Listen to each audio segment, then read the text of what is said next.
a remarkable event that occurred 5 days prior to Ozzy Osbourne's death on July 22, 2025, would permanently alter the metal community's perception of the relationship between two of its greatest legends. Metallica frontman James Hetfield received an unexpected phone call on July 17th that would turn into one of the most impactful talks of his life. At first, James kept it a secret, sharing it only with his closest relatives, since what Ozzy disclosed during that 90-minute talk was so startling, so intimate, and so enlightening about the ties between metal superstars. However, 2 weeks after losing one of his biggest mentors and heroes, James Hetfield has made the decision to be honest about that last discussion. The Metallica frontman talked about Ozzy's final message to him in an exclusive interview. The message revealed decades of suppressed feelings, unveiled unexpected facts about their friendship, and offered insights into Ozzy's last thoughts regarding his legacy and the direction of heavy metal music. In his home studio, surrounded by guitars and mementos from his decades-long career, James began, "I've been carrying this conversation in my heart for weeks," his voice brimming with emotion.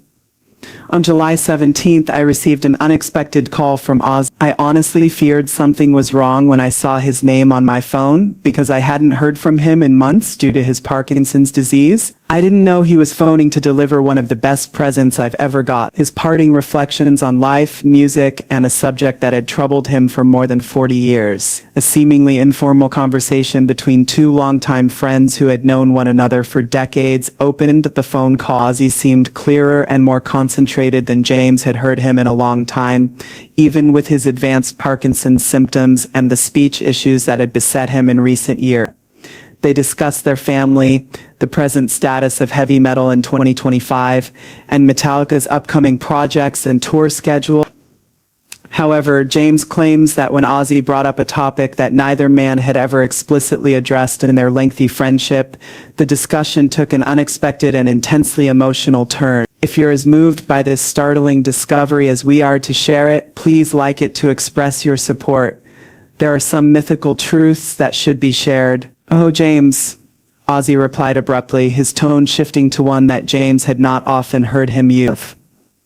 "I have to tell you something about you, Metallica, and how much you have influenced my life and music. I have never told anyone else, not even Sharon.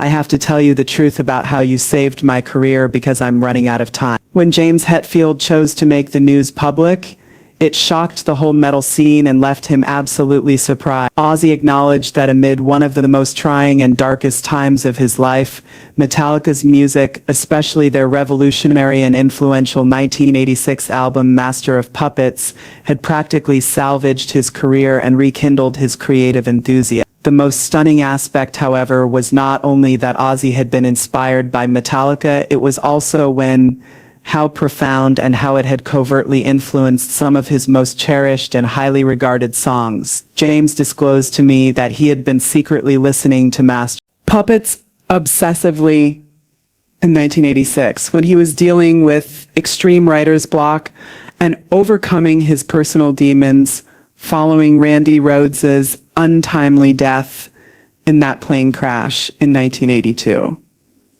James was still visibly moved by the recollection of the conversation, not merely listening to music in passing, but thoroughly analyzing it and dissecting each riff, lyrical idea, arrangement, and production aspect. Even after establishing the heavy metal pattern with Black Sabbath, he claimed that albums opened his eyes to new possibilities for heavy metal songwriting. The startling reality was that Metallica's avant-garde approach to songwriting and joyful arrangement had served as a direct inspiration for a number of songs from Ozzy's highly regarded late 1980s albums, including The Ultimate Sin 1986 and No Rest.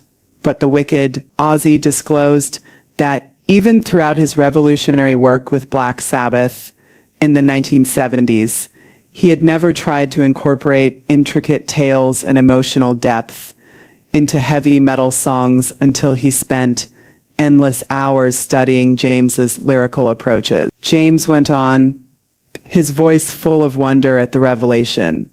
He specifically mentioned Shot in the Dark, and the title track from The Ultimate Sin. He told me that examining how we approached narrative in metal was the exact source of those songs' lyrical structure and emotional depth. He claimed that instead of copying them, he would listen to Master of Puppets and Battery repeatedly in order to comprehend how we created hard music that was also emotionally and lyrically deep. The most startling revelation was still to come, and it would expose a vulnerable side of the Prince of Darkness that few had ever seen or believed existed. He was attempting to master a new language of metal expression. Ozzy acknowledged that he had secretly hoped for a chance to work with Metallica during his most creative and successful time, which was the late 1980s and early 1990s, especially around the time of No Rest for the Wicked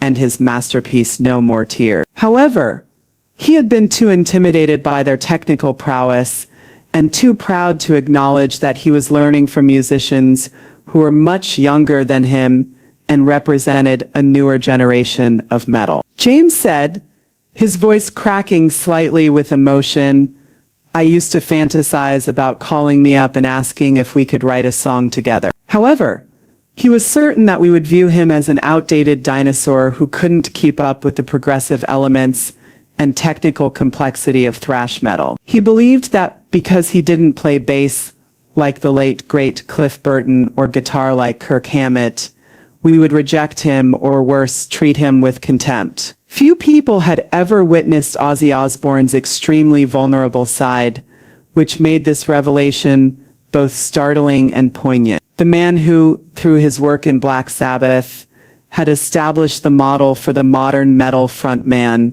defined rebellious confidence for generations of metal fans, and became a worldwide symbol of rock and roll rebellion, had spent years doubting his own abilities in comparison to the younger generation of technically skilled metal musicians, especially Metallica members. As the discussion went on, Ozzy gave particular in-depth examples of how Metallica's music had shaped his creative process at this pivotal juncture in his career. Several of his most well-known and enduring songs from that era featured musical phrases, rhythmic patterns, and lyrics, techniques that he had carefully adapted from his analysis of James's songwriting approach.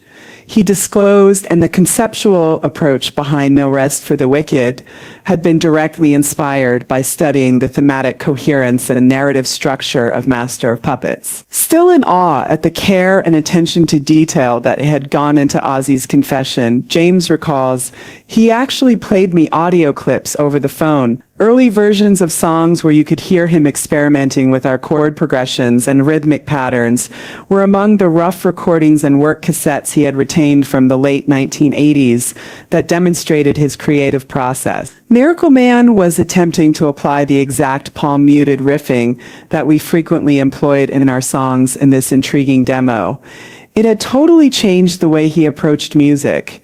He had been teaching himself to think about heavy metal the way we did. Ozzy also disclosed that Metallica's innovative approach to song sequencing and album structure, which had revolutionized the metal scene, had had a significant impact on him. He clarified that he had learned to view albums as whole artistic statements, rather than merely collections of individual songs that coincidentally happened to be released together because of the way Master of Puppets moved fluidly from track to track, creating emotional and musical momentum throughout the entire listening experience. In reference to what many consider Ozzy's solo masterwork, James said, "He told me that No More Tears was structured using principles he learned directly from studying our album. He claimed that he purposefully tried to produce the same kind of emotional journey that we achieved on Master of Puppets and later what became known as the Black Album, as evidenced by the way that album develops from the opening track all the way to the epic 11-minute title song." When Ozzy related a particular experience that had had a significant influence on him and completely altered his perception of what heavy metal could achieve globally, the discussion took yet another unexpected turn. He shared with James his experience of seeing Metallica perform live at the Monsters of Rock festival in Moscow in 1991, which was one of the biggest rock events ever, with an estimated one. James recalled, obviously moved by the memory, that he described the experience of seeing us perform Creeping Death for more than 1 million people in Moscow as nothing less than a religious one. He informed me that he saw the full force and potential of heavy metal music when he witnessed how our music could bring so many people together, bridging linguistic, cultural, and political gaps. He claimed that it motivated him to consider much more expansively the potential of his own music to connect with listeners and build relationships. Ozzy also disclosed that his approach to his own live performances during the 1990s and thereafter had been significantly impacted by this life-changing event. He had viewed video footage of Metallica's performance in Moscow several times, closely examining the band's stage presence, interactions with the large audience, and ability to stay connected and intense for a nearly 2-hour concert in difficult circumstances. According to James, he began implementing certain aspects of our stage performance philosophy into his own productions. Our approach to communicating with audiences of various sizes, how we would strategically build energy throughout the set, and how we would manipulate the crowd's emotions through silence and dynamics. He claimed that studying our approach to live performance as an art form taught him whole new performance techniques. Ozzy's explanation of why he was sharing this very personal information with James in particular, and why he had waited until this pivotal point in his life, knowing that his time was running out, to come clean about their musical relationship and its significant influence on his career, was perhaps the most moving and emotional part of the entire conversation. With tears in his eyes, James recounted this especially poignant moment in their conversation. He told me that he was dying with regret. I regret not telling me how much our friendship and music meant to him, both personally and professionally, not because of his job, music, family, or legacy. He claimed that we had been a direct influence on some of his greatest musical triumphs, but he had never been able to publicly admit this because he was worried it would somehow lessen his reputation as one of the pioneers of metal. Ozzy continued by explaining that since Metallica's 1983 debut album Kill 'Em All, he had been following the band's career with great interest and admiration. He did this not just as a casual fan or fellow musician, but also as a committed student of their artistic development and musical progression. In an attempt to comprehend how they had been able to change and remain creatively relevant over several decades while preserving their artistic integrity and essential identity, he had examined every album, interview, and creative choice they had made. James said that he learned how to age gracefully as a metal musician from observing our career trajectory. He told me that he had a realistic roadmap for his own career longevity and artistic development after seeing how we handled enormous commercial success, how we handled criticism and backlash following the Black Album, and how we changed our sound and ventured into new areas without losing sight of our core identity. As the discussion went on, Ozzy expressed his opinions regarding the wider development of metal music and his mounting worries about its future course. He was concerned that today's metal musicians were focusing too much on technical virtuosity and showmanship at the expense of emotional authenticity and a real connection with their fans. He attributed this to Metallica's constant demonstration of how these seemingly incompatible qualities could be successfully balanced. We never sacrificed feeling and emotion for technical perfection, he added, explaining why we were unique and such a significant influence on him. He believed that far too many contemporary metal bands were preoccupied with showcasing their instrumental mastery and technical brilliance at the expense of their passion for the song. He claimed that our example unequivocally demonstrated that it was possible to be both technically proficient and emotionally honest at the same time.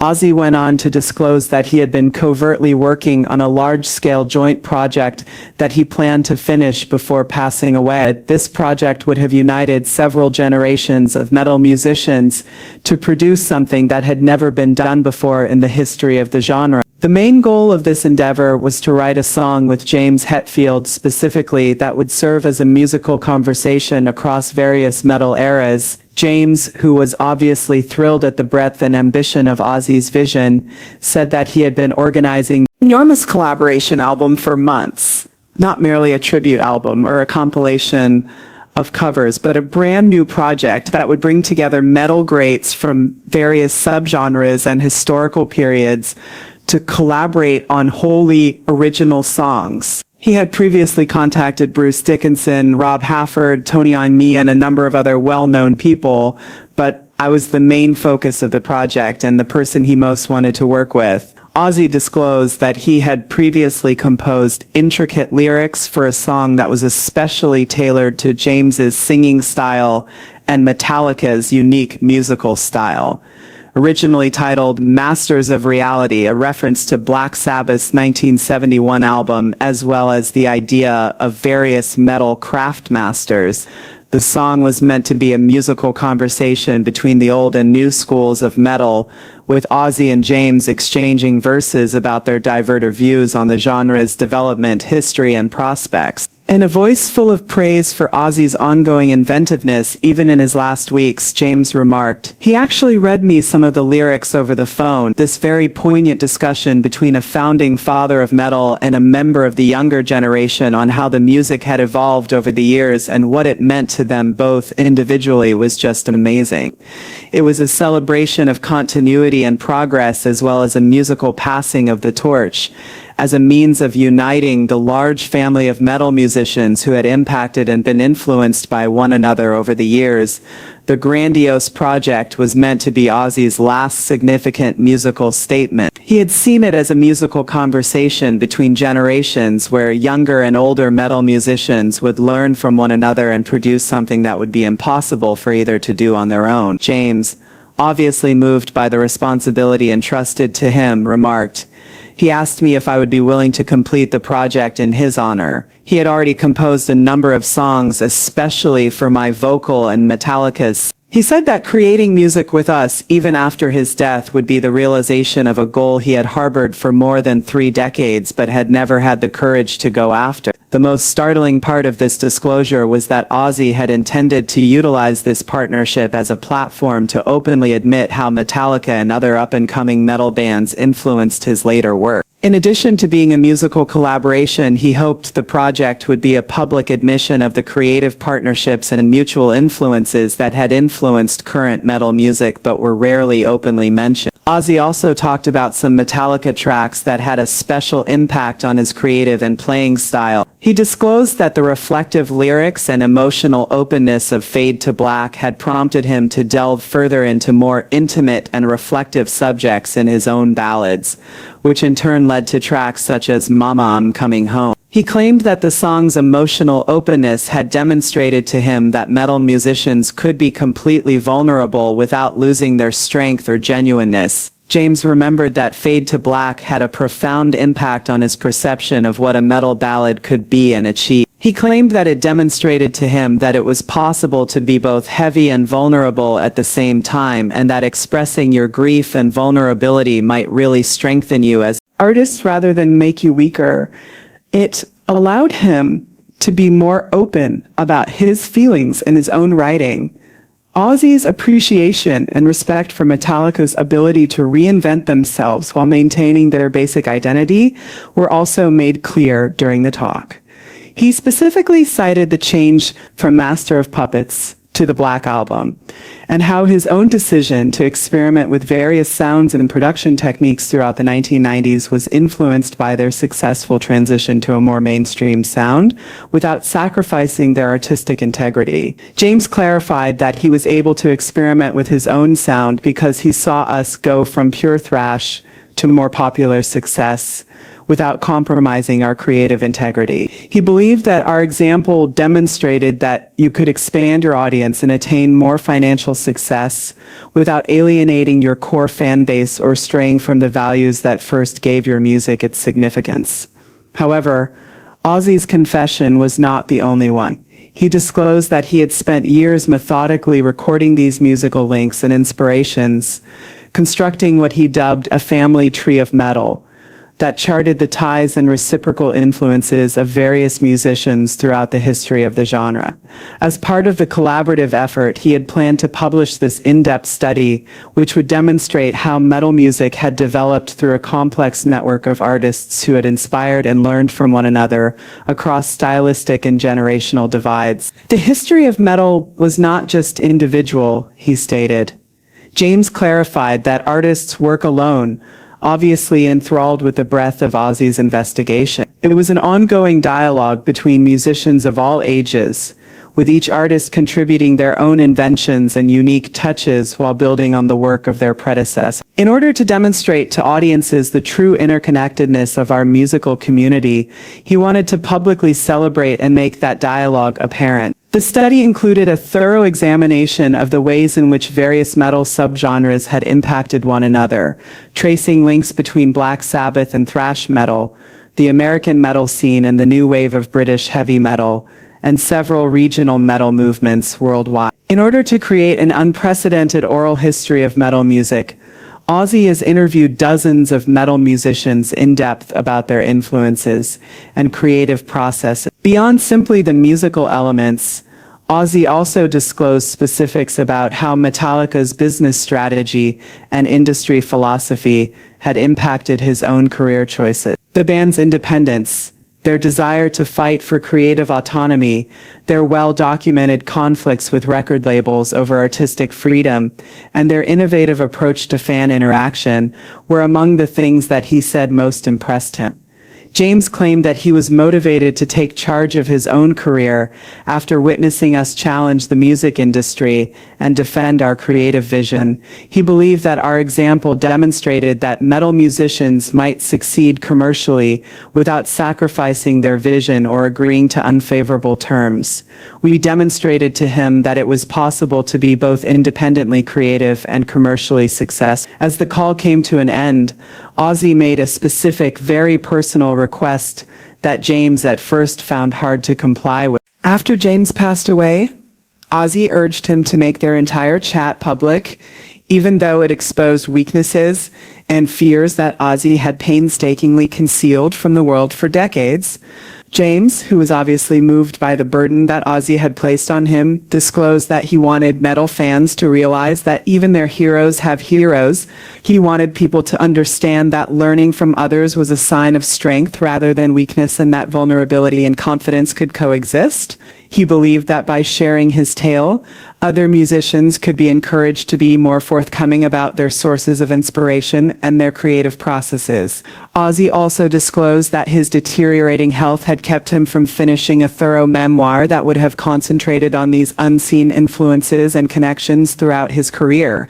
He requested that James think about completing the project with the wealth of knowledge and analysis that Ozzy had amassed over the years. According to James, he had countless note boxes, taped interviews with other metal musicians, and in-depth evaluations of albums and songs. For decades, he had been conducting a covert oral history of metal music, recording the ways in which various musicians had impacted one another. In order to assist people comprehend the actual collaborative nature of musical composition, he wanted that research to be published. During their decades-long friendship and working connection, the two men were too restrained to express their love and admiration for one another, but they did so at the end of the conversation. James thanked Ozzy for teaching him about music, performing, and the responsibilities that come with being a metal icon and role model, while Ozzy said that knowing him had been one of the biggest honors of his life. "Thank you for saving my music when I didn't even know it needed saving," James recounted. "His voice brimming with passion was the last thing he said to me." He went on to say, "I need you to tell the truth about how we all learned from each other in order to save metal music. Admitting our ties rather than acting as though we produced everything separately strengthens the genre." While working on his last musical creation, Ozzy Osbourne passed away from an acute myocardial infarction. While still digesting their chat and attempting to determine how to honor Ozzy's request to publicly publicize their conversation, James received the news of his passing. James acknowledged that he had been unsure about whether to share this experience. I came to the realization that releasing this chat is exactly what Ozzy would have wanted, even though it discloses details about him that he kept secret throughout his career. Even the greatest artists continue to learn and develop during their careers, demonstrating that even legends are human. The discovery has already started to alter how fans and music historians perceive the connections between various metal musicians and the development of the genre. Traditional narratives about musical impact and artistic evolution are challenged by the notion that one of metal's founding fathers, Ozzy Osbourne, was secretly learning from and being influenced by the bands that came after him. James has declared that he will fulfill Ozzy's desire by finishing the joint project and disseminating the findings regarding the lineage of influences in metal music. He has already gotten in touch with the other musicians Ozzy had gotten in touch with, and they have responded quite favorably. According to James, everyone wants to be involved. According to Tony Iommi, Ozzy had contacted him with similar discussions, disclosing sources of inspiration and influence that he had never discussed in public. As it turns out, Ozzy has been speaking candidly with a number of metal greats in an effort to paint a full picture of the true evolution of our music. In addition to the joint record Ozzy had in mind, the project will also feature a book and documentary that unspoken relationships and influences among metal musicians from various eras. James anticipates that the project will significantly alter people's perceptions of the origins and evolution of heavy metal music. Music isn't going to be Ozzy's last gift to the metal community, James said. It will be candid about how music is actually created, how musicians actually impact one another, and how transparency and vulnerability can strengthen rather than weaken art. He demonstrated to us that acknowledging your influences does not take away from your accomplishment. It pays tribute to the whole artistic community that influenced your idea. This startling disclosure regarding the relationship between metal luminaries serves as a reminder that genuine craftsmanship necessitates ongoing education and inspiration from one another. Ozzy's openness regarding his influences and weaknesses demonstrates to us that accepting the lessons we've learned from others is a source of strength. Please share this story if it touched you, and keep in mind that everyone, even our heroes, gains from being transparent about where they get their inspiration.